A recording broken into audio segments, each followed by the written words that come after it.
तो इस वीडियो के पहले हम 2 वीडियो कर चुके हैं और इस वीडियो में भी मैंने लिए हैं कुछ क्वेश्चन ताकि ये टॉपिक आपको और ज्यादा क्लियर हो जाए। तो पहला क्वेश्चन ले लेते हैं। पहले क्वेश्चन में कह रहा है कि सोमवार, मंगलवार, बुधवार 3 दिनों का औसत टेम्परेचर यानी तापमान 32 डिग्री है और मंगलवार, बुधवार और गुरुवार का औसत तापमान 30 डिग्री है। यदि गुरुवार का तापमान 30 डिग्री है तो सोमवार का तापमान बताइए। अब ये क्वेश्चन बहुत इजी है।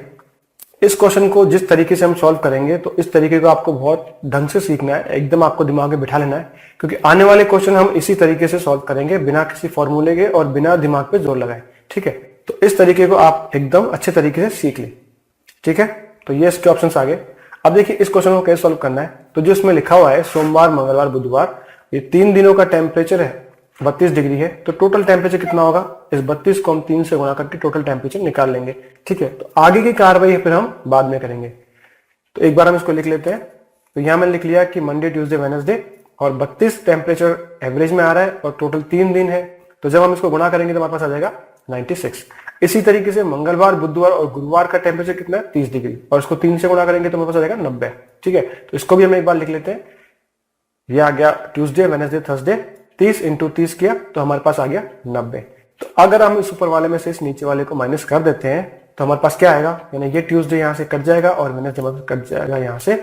तो मंडे माइनस थर्सडे, यानी मंडे माइनस थर्सडे बराबर 6 डिग्री आ जाएगा। ठीक है, तो ये इसको एक बार माइनस कर देते हैं। तो माइनस करने पर हमारे पास आया मंडे माइनस थर्सडे बराबर 6 डिग्री।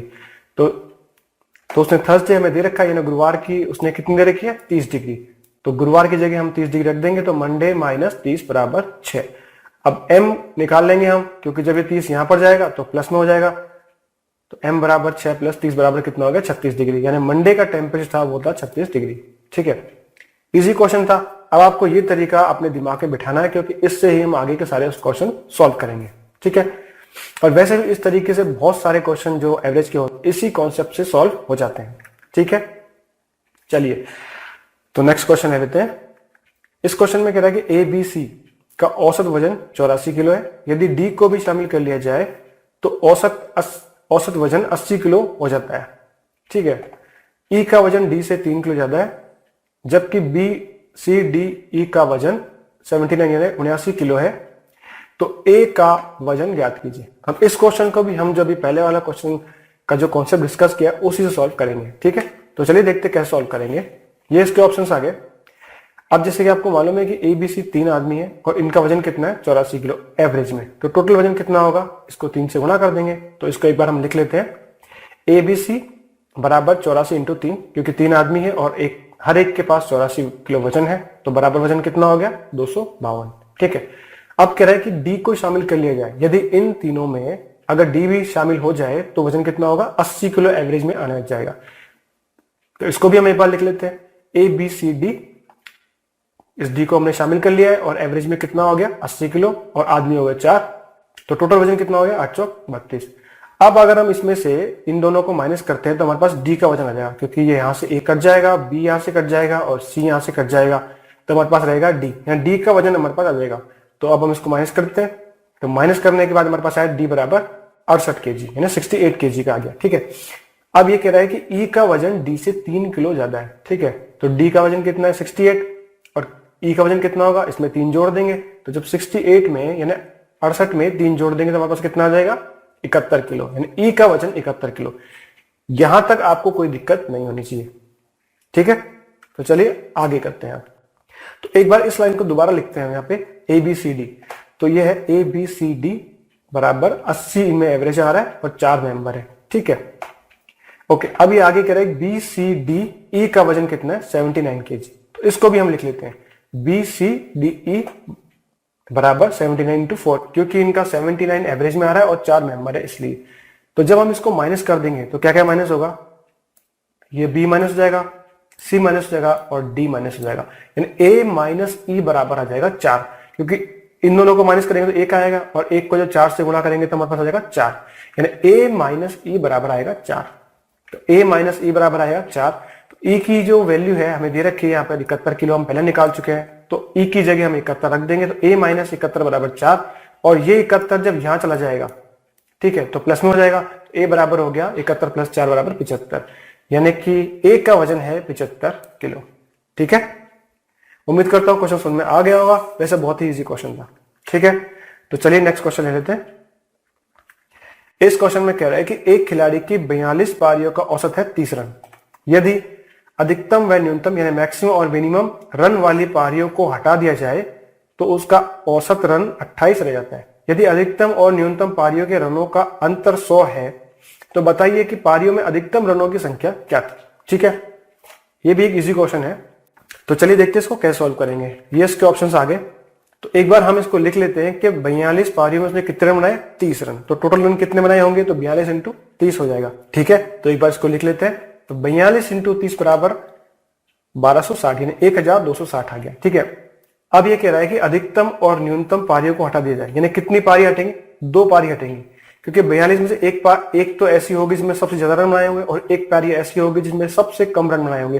तो उन दोनों को हटा देंगे हम, तो बच गई कितनी, 40 पारियां। तो 40 पारियों का जो एवरेज है वो कितना है, 28। इसने यहां दे रखा है। ठीक है, तो 40 इंटू 28 बराबर कितना हो गया, 1120। और जब हम इन दोनों को माइनस कर देंगे तो हमारे पास क्या आएगा, वो 2 पारियां यानी अधिकतम वाली और न्यूनतम वाली यानी मैक्सिमम और मिनिमम रनों का प्लस आ जाएगा हमारे पास। ठीक है, तो इसको माइनस कर देते हैं। तो इसको माइनस करने के बाद हमारे पास आ गया मैक्सिमम प्लस मिनिमम पारियों का जो रन है वो आ जाएगा कितना, 140। अब इसमें यहां पर दे रखा है कि अधिकतम प्लस न्यूनतम यानी मैक्सिमम और मिनिमम पारियों का जो डिफरेंस है वो कितना है, 100 है। तो मैक्सिमम माइनस मिनिमम बराबर कितना दे रखा है इसने, 100। ठीक है, तो अब हम इसको क्या करते हैं, जोड़ लेते हैं। तो जोड़ेंगे जब, ये तो यहां से कट जाएगा, इन दोनों को आपस में जोड़ देंगे हम यहां से। तो हमारे पास कितना आ जाएगा, 2 मैक्स बराबर 240। तो ये 2 जब यहां पर चला जाएगा, क्योंकि ये गुणा में है तो वहां पर हमें इसको भाग करना पड़ेगा। तो इसको जब 2 से भाग देंगे तो हमारे पास कितना आ जाएगा, 24 का आधा कितना होता है, 12 यानी 120। यानी मैक्सिमम पारी में जो रन बनाए उसने बनाए 120, जो कि ऑप्शन नंबर 2 में है। ठीक है, ये भी इसी क्वेश्चन था। इस क्वेश्चन को आप एक बार खुद से ट्राई करें। ठीक है, तो चलिए नेक्स्ट क्वेश्चन ले लेते हैं। इस क्वेश्चन में कह रहा है कि 5 वर्ष पहले पति तथा पत्नी की औसत आयु 23 वर्ष थी तथा वर्तमान में एक बच्चा है। परिवार की औसत आयु 20 वर्ष है, तो बच्चे की वर्तमान आयु ज्ञात कीजिए। अब ये भी क्वेश्चन हम उसी कॉन्सेप्ट से सॉल्व करेंगे जो अभी हमने पहले सीखा है और बहुत जल्दी सॉल्व करेंगे। तो ये इसके ऑप्शंस आ गए। अब देखिए पति पत्नी कितने, 2 जने, और एवरेज आयु कितनी है उनकी, 23 साल। तो 23 इंटू 2 कर देंगे, तो 23 इंटू 2 के 46। लेकिन ये 5 साल पहले की है, तो 5 साल बाद में 5 साल पति की बढ़ी होगी और 5 साल ही पत्नी की उम्र बढ़ी होगी। तो टोटल कितनी बढ़ गई, 10 साल बढ़ गई। तो 5 इंटू 2 बराबर 10 साल। तो आज उनकी टोटल उम्र कितनी हो गई, तो आज उनकी टोटल उम्र हो गई 56 साल। ठीक है, जबकि ये कह रहा है कि वर्तमान में एक बच्चा भी है, यानी मेंबर हो गए 3। तो परिवार की औसत आयु कितनी है, 20, मेंबर 3 और एवरेज कितना है 20 का। तो 20 से हम तीनों गुणा कर देंगे, तो 20 इंटू 3 बराबर कितना होता है, 60। तो जब हम इसको माइनस कर देंगे तो हमारे पास बचेगा कितना, 4। यानी वो जो बच्चा है उसकी उम्र है 4 साल, जो कि ऑप्शन नंबर 3 में है। ठीक है, बहुत इजी क्वेश्चन था। ठीक है, तो चलिए हम नेक्स्ट क्वेश्चन ले लेते हैं। इस क्वेश्चन में कह रहा है कि 3 वर्ष पहले एक परिवार की औसत आयु 17 वर्ष थी, जिनमें 5 सदस्य हैं। ठीक है, वर्तमान में औसत आयु उतनी ही है। तो वर्तमान में औसत आयु उतनी है, लेकिन वर्तमान में एक बच्चा भी शामिल है, तो बच्चे की उम्र बताइए। ठीक है, अब देखिए इस क्वेश्चन को हम कैसे सॉल्व करते हैं। ये इसके ऑप्शंस आ गए। 5 मेंबर है और एवरेज कितनी है, 17। तो 17 इंटू 5 करके हम उनकी टोटल आयु निकाल लेंगे, तो कितनी होगी, 85 साल। लेकिन ये कितनी है, 3 साल पहले की। अब 3 साल हर मेंबर की आयु बढ़ी होगी, तो आने वाले 3 साल में हर मेंबर की 3 साल आयु बढ़ गई होगी। तो मेंबर कितने, 5, और हर मेंबर की बड़ी कितनी है, 3 वर्ष। तो टोटल आयु कितनी बढ़ गई, 15। तो आज इनकी टोटल आयु कितनी है इन पूरे मेंबर्स की, ठीक है, 100 साल होनी चाहिए। लेकिन ये कह रहा है कि 100 साल नहीं है, ये कह रहा है कि वर्तमान में एक बच्चा भी है और इनका एवरेज पहले जितना ही है। एवरेज पहले कितना था, 17, और मेंबर कितने हो गए, एक बच्चे को मिलाया तो 6 हो गए। तो 17 को हम 6 से गुणा कर देंगे। 17 को 6 से गुणा किया कितना है, 17 की 102। तो जब इसको माइनस करेंगे तो हमारे पास आ जाएगा 2, यानी कि 2 वर्ष का है वो बच्चा जो नया है। तो इस टाइप के क्वेश्चन को आपको इस तरीके से आप बहुत आसानी से और बहुत जल्दी निकाल सकते हो। ठीक है, तो एक क्वेश्चन और ले लेते हैं। तो इस क्वेश्चन में कह रहा है कि 45 व्यक्तियों की औसत आयु 1/9 घट जाती है जब एक व्यक्ति जिसकी आयु 60 वर्ष के स्थान पे एक नया व्यक्ति आ जाता है, तो नए आने वाले व्यक्ति की आयु ज्ञात कीजिए। तो इस क्वेश्चन को सॉल्व करने से पहले मुझे बताइए कि जब आयु घट रही है तो जो नया आदमी आया है उसकी उम्र 60 से कम होगी कि ज्यादा होगी। पहले ये हमारे दिमाग में एकदम क्लियर होना चाहिए, उसकी आयु कम होगी, क्योंकि एवरेज घट रहा है तो पहले ही कमजोर है, पहले ही कम आयु लेके आए, इसलिए एवरेज घट रहा है। ठीक है, चलिए इसको सॉल्व करते हैं। ये इसके ऑप्शंस आ गए। अब सबसे पहले इस 1/9 से आप क्या समझे? इस 1/9 से ये समझे कि जब आयु टोटल हो 9 साल, यानी 9 व्यक्ति की आयु होगी तब 1 साल कम हो जाएगा। अगर व्यक्ति होंगे 9 तो 1 साल कम हो जाएगी। व्यक्ति होंगे 18 तो आयु 2 साल कम हो जाएगी। इसी तरीके से व्यक्ति हमारे पास कितने हैं? 45। तो 45 से इसको गुणा कर देंगे हम। तो 45 से जब गुणा किया तो टोटल आयु कितनी कम हो जाएगी? 5 साल। ठीक है, अब ये 5 साल इस 60 में से माइनस कर देंगे हम, तो हमारा आंसर निकल आएगा। 60 - 5 बराबर कितना होता है? 55। यानी वो जो नया व्यक्ति आया है उसकी आयु है 55 वर्ष। ठीक है, बहुत इजी क्वेश्चन था, बहुत जल्दी सॉल्व हो गया। जितने कॉन्सेप्ट मैंने आपको बताए हैं अगर आप सारे वैसे वैसे सीख लेंगे तो इतनी ही जल्दी आप इन क्वेश्चंस को सॉल्व कर पाएंगे। और कई क्वेश्चन तो ऐसे होंगे जिनको आप अपने मन में ही सॉल्व कर सकते हैं बिना पेन चलाए।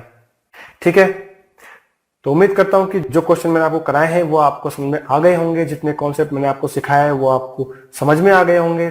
अगर किसी चीज में आपको दिक्कत आती है तो आप प्लीज मुझे कमेंट्स के माध्यम से बता सकते हो। आज के इस वीडियो में इतना ही।